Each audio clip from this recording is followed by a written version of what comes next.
Hey, everyone. Welcome back to the Built to Last show. I'm so excited to bring our guest on today, Jennifer Urezzio. What's up, Jen? Hey, I'm so excited to be here. Yay. Can I call you Jen? Of course you can. Just gonna I call me Jenny. Okay, no, Jenny. I'll call you Jen. I was just telling Jen, we just met a few weeks ago, but we have connected. This is now our third time in about 2.5 weeks. I So know. it's meant to be. I'm We gonna be connect, very sad next week if we don't talk. right? We're just going Yeah. to have like a connection. But she just did just tell me that I now have refrigerator rights if I ever come over to her house because we have now connected so many times. So I might have to take you up on that. I love it. And our refrigerator is really good because it's usually packed with really good stuff. And my boyfriend is an amazing cook, so there's usually really amazing leftovers in there. So like tonight he's making beef bourguignon. And he's like, I was like, okay. He's like, with potatoes. He's like, with small new potatoes. I was like, okay, you go. Yeah. Oh wow. Yeah. What's your favorite type of dish? I love pasta. I mean, because I'm Mm. Italian, I love pasta. And when we were first together, he made this pasta dish with mushrooms that was so good that when I went back to get the leftovers, he had eaten them and I was so mad. And he's never been able to make that same dish. And so every time I'm like, oh, this is good, but it's not like that mushroom dish. Like it was like I still can remember the taste. It was so good. Yeah, Oh, he's a well, great cook. that's awesome. My husband Sean is also the cook between the two of us, and I get spoiled a lot. So I know what it's like to be the other person who doesn't have to do the cooking, but you've got a great chef in the house. I It's do. amazing. I have to do the cleanup. That's what I do too, but I prefer the cleanup over the cooking.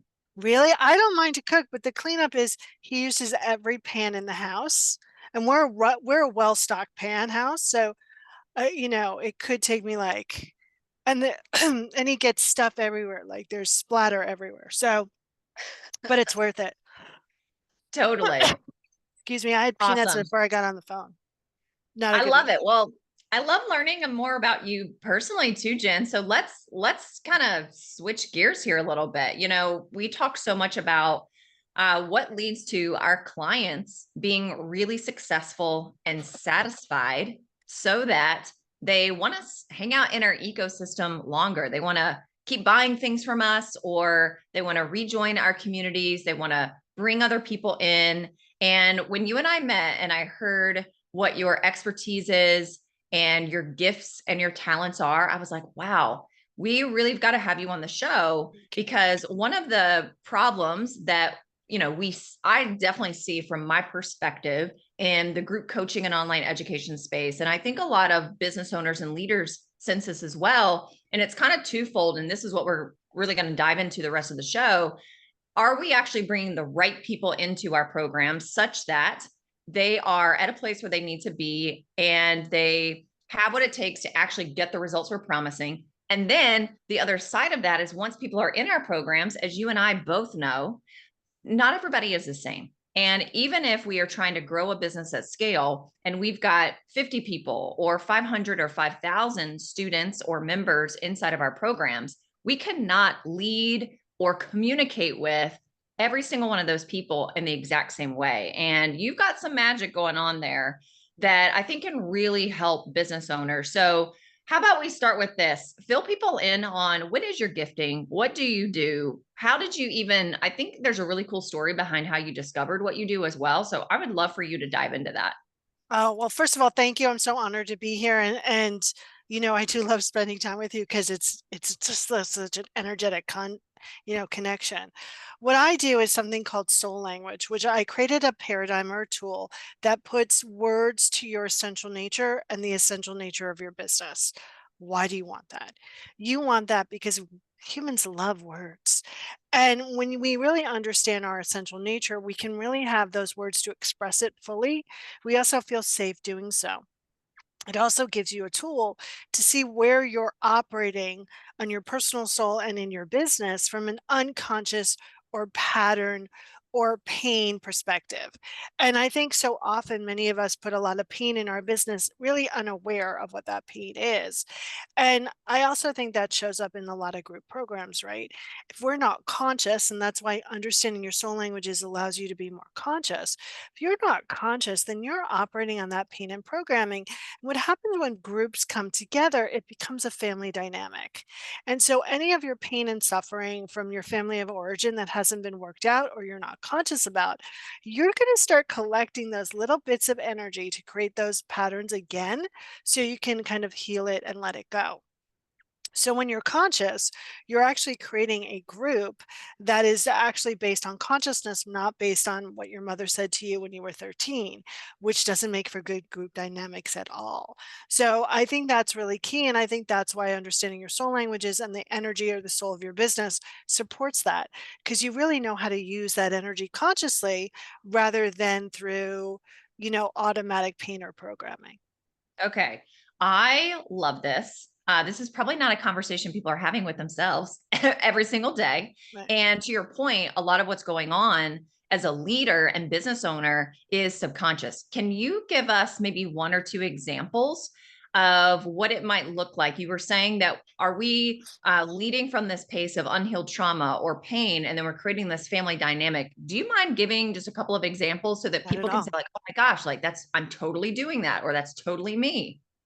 Okay, so I have this client who mission language. So there's three categories: your mission, how you feel that mission, and then your soulful personality.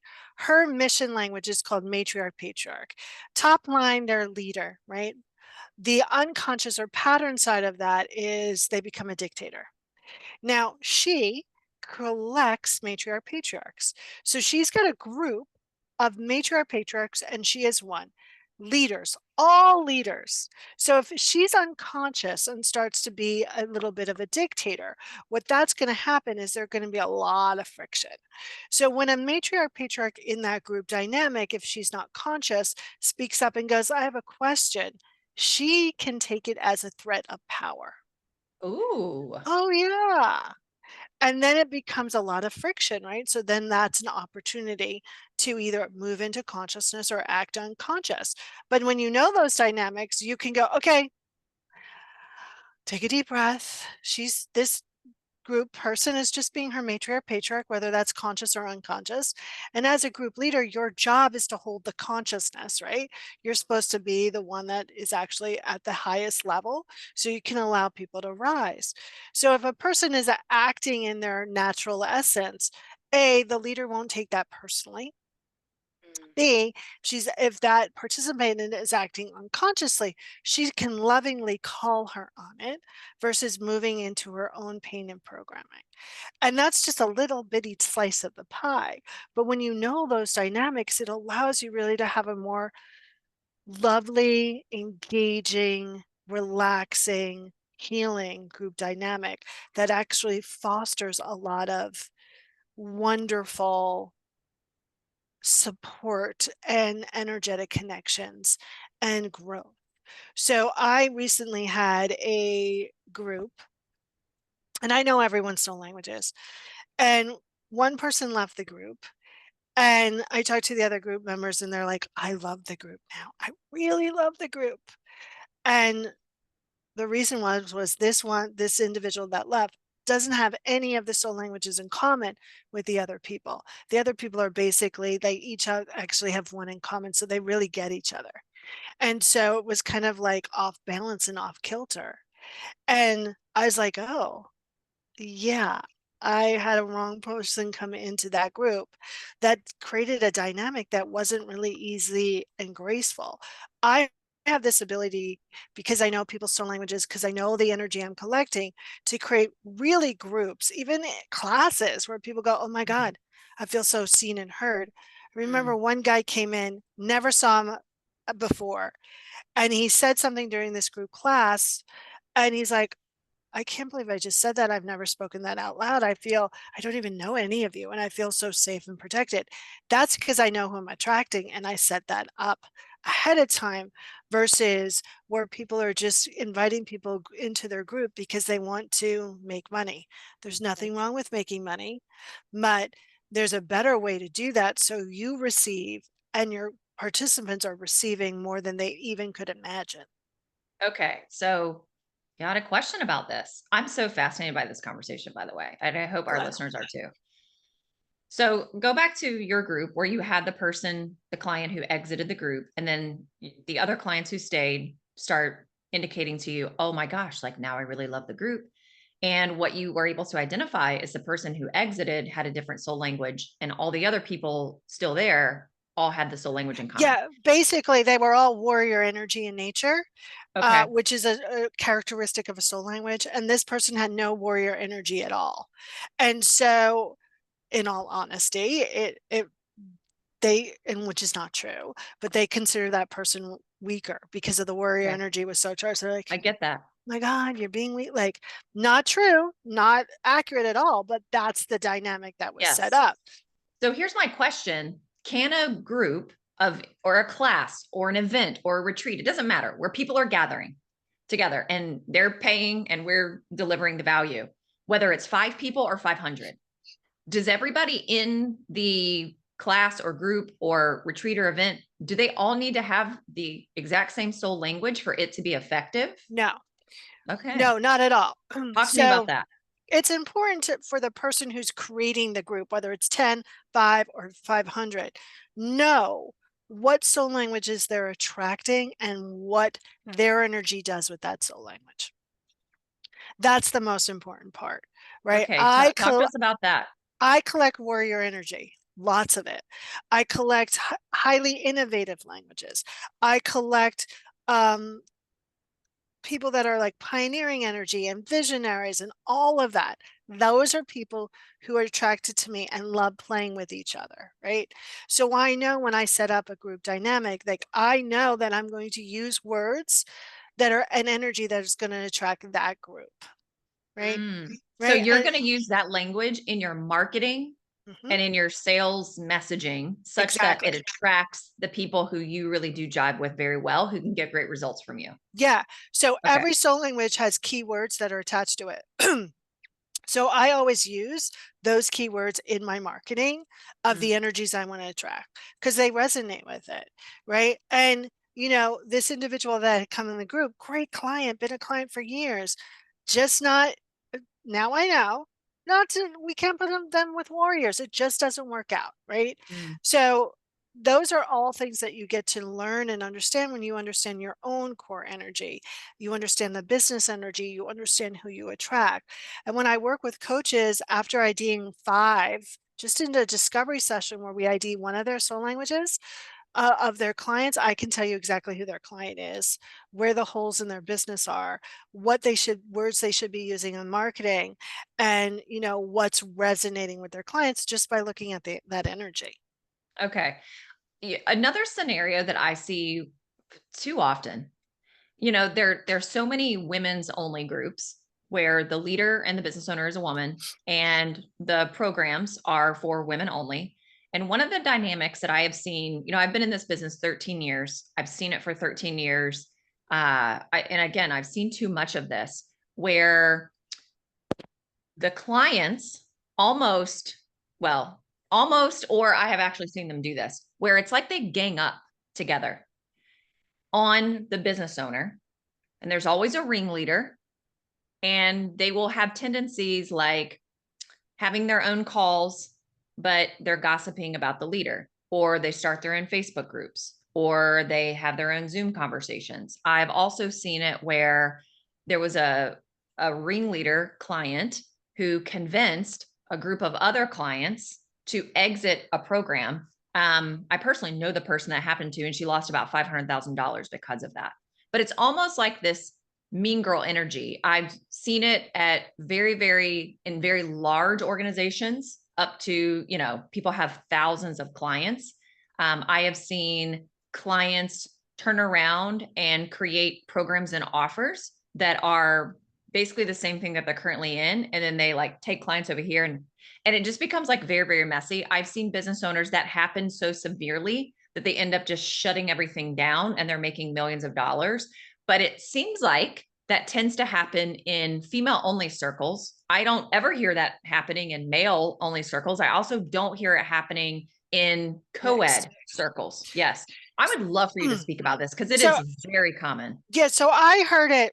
I heard it once where this woman who I know offered a program. The program didn't deliver, and all of those clients sued her. Like, turn around and sued her. I've seen that too. Yeah. So I think, first of all, my groups, like I have this virtual spiritual renegade wine and cheese event, which I love doing. All of the spiritual renegades in my Facebook can attend, and some of them are playing offline. They're having their meetings, they're doing co-working. I freaking love that. I actually encourage that because I want people to bond and create their own groups.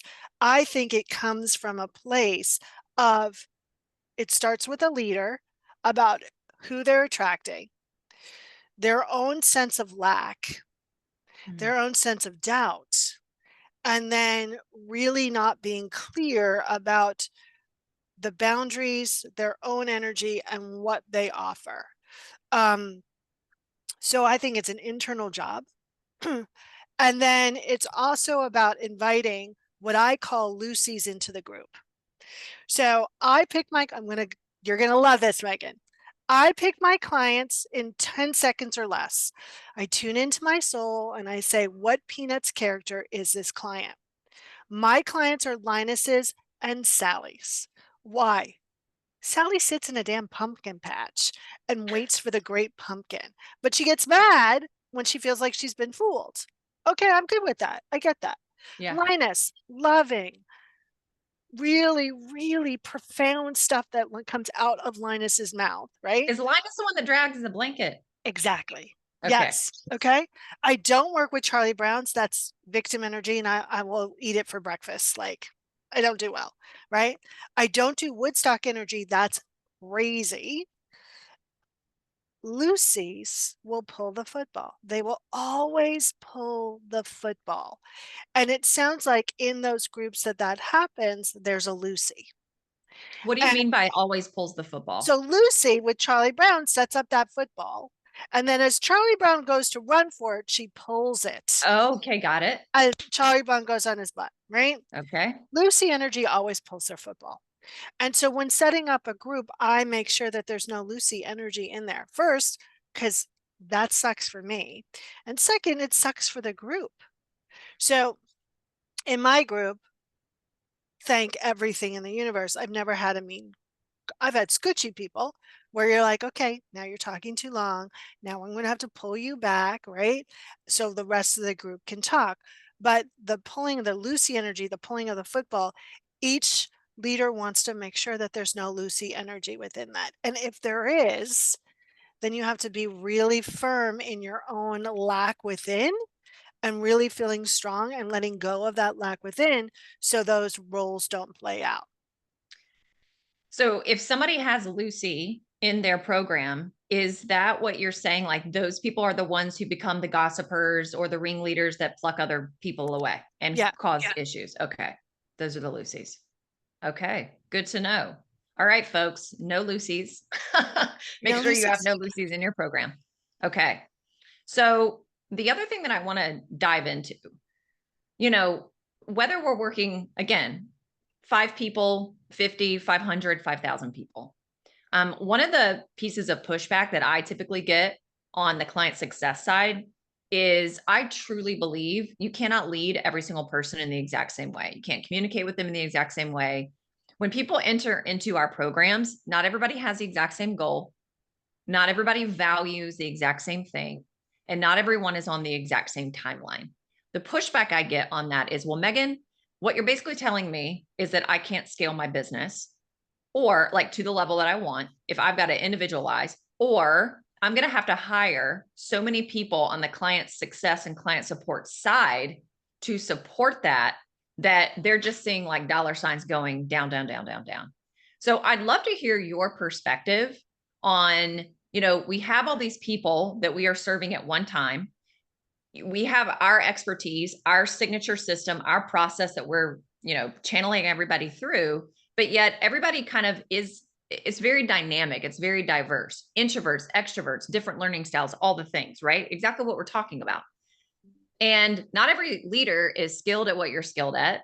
Not every leader is skilled at what I'm skilled at. Not every leader has had experience facilitating a community of people that's really dynamic.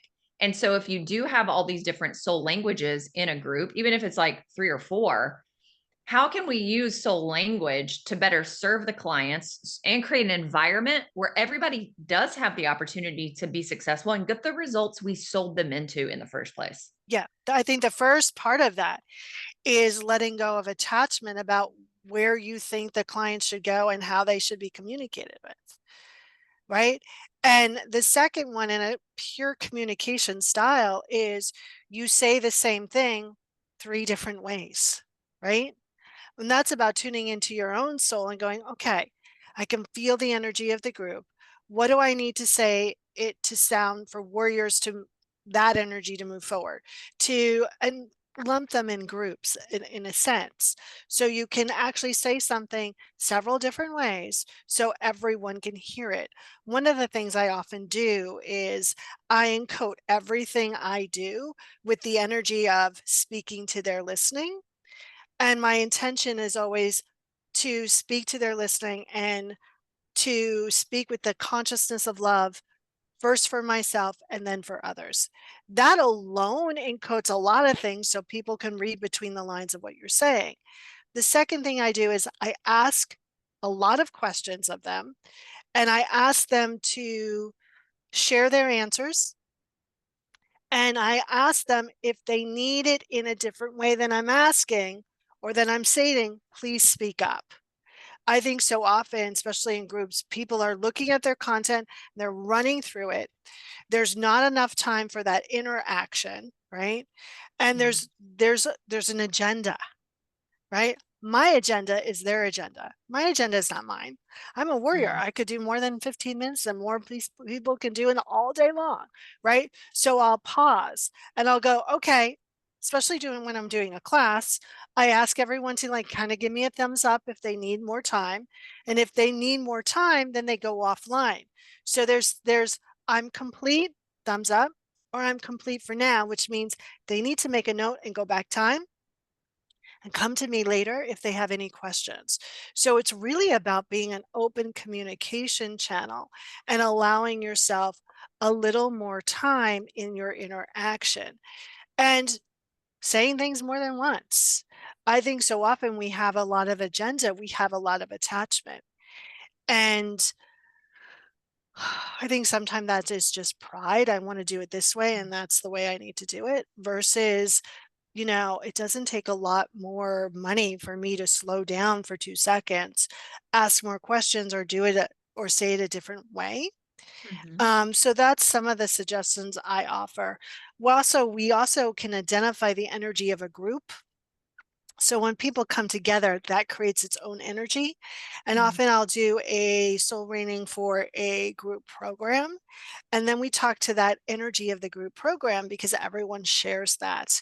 So they get that individual plus that sharing so they can it's like having a mixed in ice cream. They all have vanilla and then they can all mix in their own flavor of stuff. Okay. Very cool. I love this. I want to share a personal story because I'm sure what I experienced this was quite a few years ago. This was about 4 or 5 years ago. It started happening. I noticed it started happening around 2019. And then it got a little stronger for me in 2020 and 2021 when I was running group programs. I was doing a lot of live launching inside a Facebook group, and then people were joining my group programs and my masterminds. And I noticed that, and I think a lot of people experience this as well. And maybe you could tell me what my soul energy is, who knows? But what I noticed is I would attract like 50-50. So half of the people in my groups would be the go getters, go for it. They're going to be successful regardless of whether they're working with me or not. And they were action takers. I say something, they go do it. They're implementers. And then the other half, maybe they were Charlies. Now that you're explaining it to me in the way that you are, I'm like, oh, I think I had some Charlies in there too. I would have people that like just always wanted more mindset, or they always wanted more information, or they always wanted more how to, or they always were delaying and delaying and delaying taking the action. So nothing was really happening. And I remember back then, I would get so frustrated. I would get really frustrated. And over time, that frustration started turning into a lot of anger and resentment for me. And I was never like lashing out on my clients. I was never like screaming and yelling at them. No, It but was very internally, yeah, it's internally internally sucks. and in Yeah. my head. And then like talking to other people or my husband, like on the sidelines, I would just talk about, and somebody, the way one of my friends described it to me, she was like, do you feel like it's slowing you down? And I was like, yeah, I feel like I want people to race at my pace. And if I have people in my program who I feel like you keep asking me questions, but you haven't done anything, so I can't even help you anymore. And then that just creates a lot of frustration. Now, what eventually, well, let me tell you this other thing that I ended up doing. So in my mind, I was thinking like, okay, do I just not work well with a certain personality? I think I was like on to something with that. And so I have a friend who is a licensed psychotherapist and has been her entire career. She has a coaching business now, keeps her license, and she could administer a psychological test that has to be administered by a licensed psychotherapist. And so I was like, and I'd done it before with her in like 2016 or something. I did a follow up with her 5 years later, and it looks at like neuroticism and all sorts of things. And so I was like, can you re-administer that to me? And then I want to pull 10 of my favorite clients. 10 of the clients that if I could have 100 more of these 10 people, I would be the happiest person on the planet. And so we did. She administered the test to them. We all get on a group call. I mean, this is so aligned with what you're talking about. And then that really helped me figure out like who is a good fit for me to work with. Now, the step that I didn't take after that is kind of what you also do, which is, okay, well, how do we change up the language that we're using in our marketing such that we attract those 10 people like that, and then we're not attracting these people? And I'm sharing this because I know I'm not the only one who went through that more than one time and experienced that. And I have also heard people share something similar. And eventually, if you let it go too far, you get so frustrated and resentful, you shut it down. Yeah. And that's ultimately what I did. I ended up shutting down my group and my mastermind and kind of pivoted my business. And again, this was years ago, but I think so much of what I was going through, had I known what I know now, about what you're sharing, I think there were a lot of those dynamics going on of almost like this friction with the client and me, but it was more the soul language level that Yeah. you're speaking of. I would say, Megan, that you have warrior energy. So you Oh, probably I have a totally. soul language I that think you has, told me that when we yeah, first talked. right. So the group that you love probably has warrior energy. They're action oriented. The group that was frustrating are Charlie Browns, but they're also very still. They need more love. They sound a lot more wounded than the first group, right? Correct. And so that would never work for your energy because you're loving, you're compassionate, you have a big heart. But you're like, okay, we loved you enough. Now get on your horse and let's get moving, right? Exactly. Right. And so for you, if you were doing surveys of your client, you would ask certain questions to make sure that they don't have an endless bottomless pit that is unfullable. Those people are kind of vampire energy like. They're just like, I need more, I need more, I need more. And there's no matter what you could do or say that would love them enough because they can't receive it for them to hop on and be client A that you love. So you want to really start to kind of, really ask your clients like, in my verbiage, do you think you have warrior energy? Are you action oriented? Where do you consider yourself a type A? Do you have trouble being versus taking action? Now, the action oriented people, in order also to up level, they're going to need to be a little more than do, right? Because they can be overdoing without being really focused. So it sounds like a warrior problem. And Yeah. it sounded like, you know, because a warrior could get very frustrated, very resentful, very angry, and all of that anger turns into ourselves because at the end, we're not helping those people and then we feel responsible. Warriors Yes. have a lot of like, oh my God, if I don't take care of this person, they are going to die. And that sounds Yes. extreme, but that's the That's feeling true within though. us. Right. Yeah. Right. And so it's a warrior problem. So if I was in charge of you, I would say, let's move that warrior energy from unconscious to conscious, because that will naturally have the Charlie Browns dip off, right? Mm, And it will allow you to attract more conscious warriors who are mm. more balanced in action and still, and or help you move those warriors more to balance so they can evolve and receive more. Okay. If you do have warrior energy, which I think a lot of entrepreneurs do, Yeah. not all, but I do think a lot of entrepreneurs have warrior energy. Um, what was I going to ask you? Oh, it was on the tip of my tongue. Oh, I know what it was. Are people who are not warriors attracted to warrior energy? Do they want to be around warrior energy? They want to be around warrior energy for a couple things. One, for courage and strength, right? And we allow people to really feel a deeper sense of being safe, being seen. And they want to be around us for our action orientedness, right? Wow, you get a lot of done. Look, you're always going. I love your energy, right? Those are reasons why people would be attracted that don't have a lot of warrior energy. But um, people who are not in their power will annoy people who are in warrior energy because you're like, come on, I can see it right there. Just take a step, take a step, take a Mhm. step, take a step. It will annoy us after a Yeah, time. And absolutely. it's unsustainable. We don't have that much energy Right. right? That's a lot of energy to keep trying to push people forward when we Yeah. can help all these people over here. Yeah. Yeah. So for people who, let's talk to the person who may be feeling some degree of frustration or irritation or resentment in as a leader of their programs, and they don't really know why, but maybe once they listen to this is going to tip them off a little bit. And so now maybe their next question is, well, how do I kind of figure out, you know, not necessarily identifying exactly what their soul language is. They can hire you to come in and help them do that. And I want you to talk about that as well. But how can we start learning a little bit more about our clients?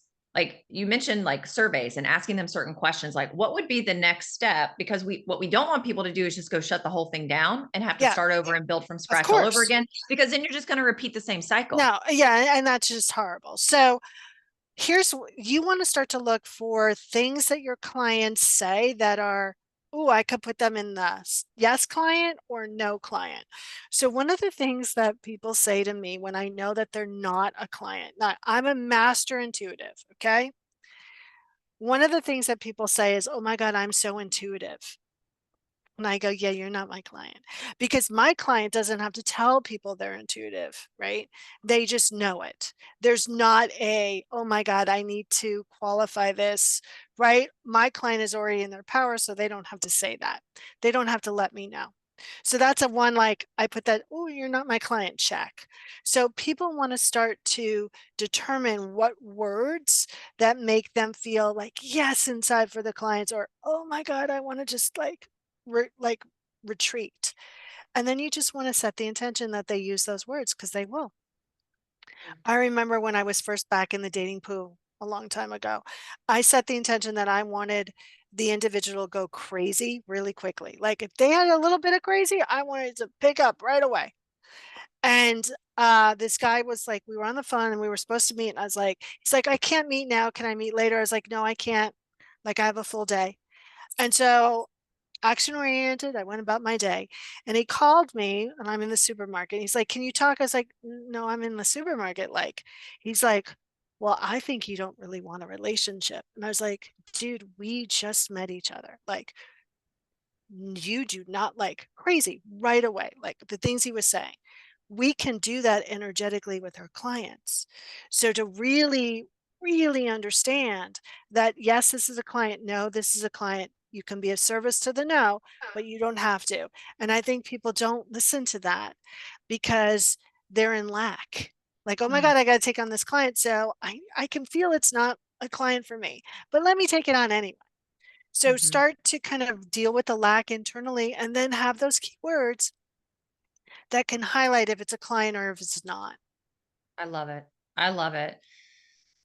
I could keep having this conversation with you for the rest of the day because I find this so Yeah. fascinating. And I think you're just going to help so many people, so many educators and coaches and Thank mentors you. who are working, whether they're working with individuals or they're working with groups of people. I think that this, I hope, is a sign for all of us as leaders that this is an area where we can really step up in terms of our leadership, our skills, our communication, our awareness, our level of consciousness, not just in the delivery side, the marketing, the sales, and the client delivery side. And I'm Yeah. sure this, we could be having the same conversation around teams Yeah. and building teams and leading teams. It really is the same thing. Yeah. Relationships are relationships.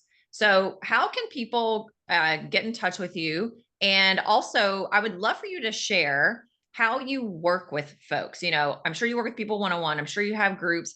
And, a lot of the people I work with are, they have larger organizations. Do you ever go into organizations and do trainings where you're training the team on this? Yeah. Because, oftentimes it's not the CEO at that point who's doing the sales calls or making a lot of those decisions. It's team who's running the show. So tell us how to work with you. Yeah, so the best way to reach out to me is at soullanguage.us and go under, what about soul language, sign up for a discovery session so you can experience this. So soullanguage.us. Yes, I did a whole entire team a couple years ago, and one of our soul languages was called Nurturer.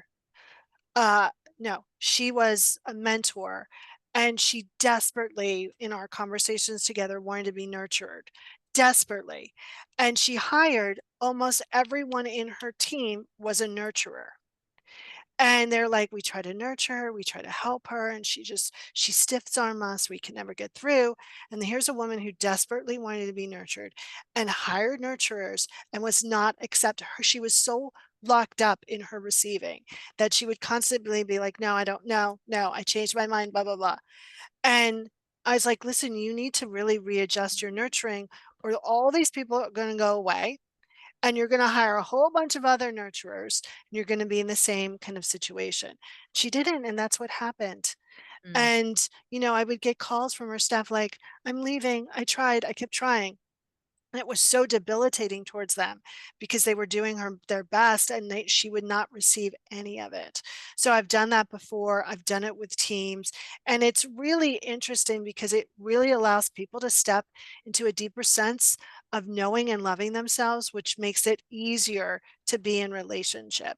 So I do one-on-ones, I do groups, I do 4-month programs. I love to do a custom program where I look at someone and go, you need the following, because it is personal, because mm, it's not a one size fits all. So that's mhm. the way people can work with me. Amazing. And then are you on social media? Where can people follow you? Yes, I'm on Facebook, LinkedIn under my name, Instagram under Soul Language Founder. Yeah, that's it, I think. Oh, YouTube, you can look up my name. I'm everywhere. I have my own And podcast. So podcast. yes, it's called Ask and Answer by Soul. It's on all of the platforms. Yeah, I'm listen. My name is really easy. There's only one Jennifer Urezzio out there, so you can Google me and I come up. There you go. Thank Amazing. Thanks so much, Jen. I you. love this conversation. And I know that it has added so much value to all the listeners. So I appreciate you so much for being with us. Thank you. It's been my honor. Amazing. Until next time, remember to design a business and life that is built to last.